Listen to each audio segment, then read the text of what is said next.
अस्सलामुअलैकुम दोस्तों, उम्मीद करता हूँ कि आप तमाम दोस्त खैरियत से होंगे। अच्छा दोस्तों, आज जिस सिरप के बारे में हम डिस्कस करने वाले हैं वो है सिरप सैरोसिन, जो आपको मार्केट में 125 mg और इसके अलावा 250 mg मुयसर होता है। इस सिरप में जो है ना सिप्रोफ्लॉक्सासिन मौजूद होता है।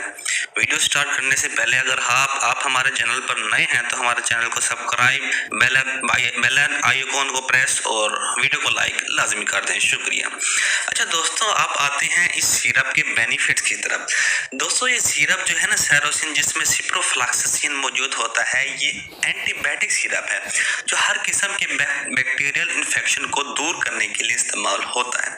खास तौर पर ये जो सिरप है ये गुर्दे के इन्फेक्शन, यूरिनरी ट्रैक्ट इन्फेक्शन जो होते हैं उनको दूर करने के लिए इस्तेमाल होता है। ये जो सिरप है ये चेस्ट इन्फेक्शन जैसे नमूनिया हो जाता है, जिल्द के इन्फेक्शन और हड्डियों के इन्फेक्शन जो होते हैं उनको दूर करने के लिए भी इस्तेमाल होता है। और इसके साथ साथ जो सेक्सुअल ट्रांसमिटेड इन्फेक्शन होते हैं, ये सिरप उनको दूर करने के लिए इस्तेमाल होता है। ये सिरप है सैरोसिन, ये स्ट्रोक एंटीबायोटिक सिरप में से स्ट्रोक एंटीबायोटिक सिरप है। ये तमाम एंटीबायोटिक इमाक्सलिन जैसे आपको मार्केट में ऑगमेंटन मिलती है, उन सब में से टैबलेट्स में से एंटीबायोटिक टैबलेट में से सबसे मॉइस्चर और सबसे इफेक्टिव सिरप है ये वायरल इन्फेक्शन जैसे नज़ला, जुकाम वगैरह होता है बच्चों को, उसको दूर करने के लिए भी इस्तेमाल होता है।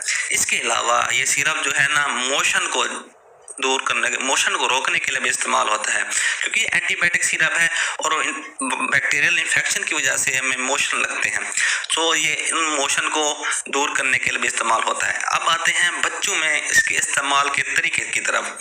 आपने उम्र के मुताबिक ही बच्चे को सिरप पिलाना है। अगर आपके पास 1 to 5 सिरप है सैरोसिन, तो आपने 1 साल के बच्चे को 1 चम्मच सुबह और 1 चम्मच शाम को देना है। इसके अलावा अगर बच्चे की उम्र इससे कम है, यानी 6 माह से ज़्यादा है और 1 साल से कम है, तो आधा चम्मच सुबह और आधा चम्मच शाम को। इसके अलावा डॉक्टर की हिदायत के मुताबिक ही इसको इस्तेमाल करना है।